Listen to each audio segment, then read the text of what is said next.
they have some grace there, I think, with their users that allow them, while they do have probably the pro side people the ones who want something new all the time, I think people who buy them and hold on to their machines for a long time can do that, and they have some goodwill.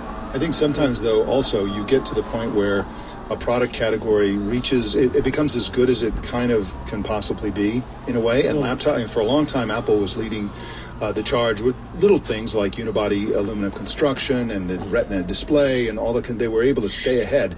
Now it's to the point where everybody's kind of caught up. You can buy much lower cost laptops that have those kinds of features. A lot of them look just like, they have aluminum bodies. They look a lot like the MacBook Pros and stuff. Meanwhile, there's this gradual shift toward mobile, toward phones, and to a lesser extent tablets, but mostly phones, where more people are doing more stuff and spending more time on their phones, and so it's less important. I think the next big thing that Apple's going to do, and this is going to be a controversial point because everybody right now says, I'm going to hate this, which is going to be a solid-state laptop. I think they're going to have, I think within the next few years, Apple's going to come out with a laptop that runs iOS.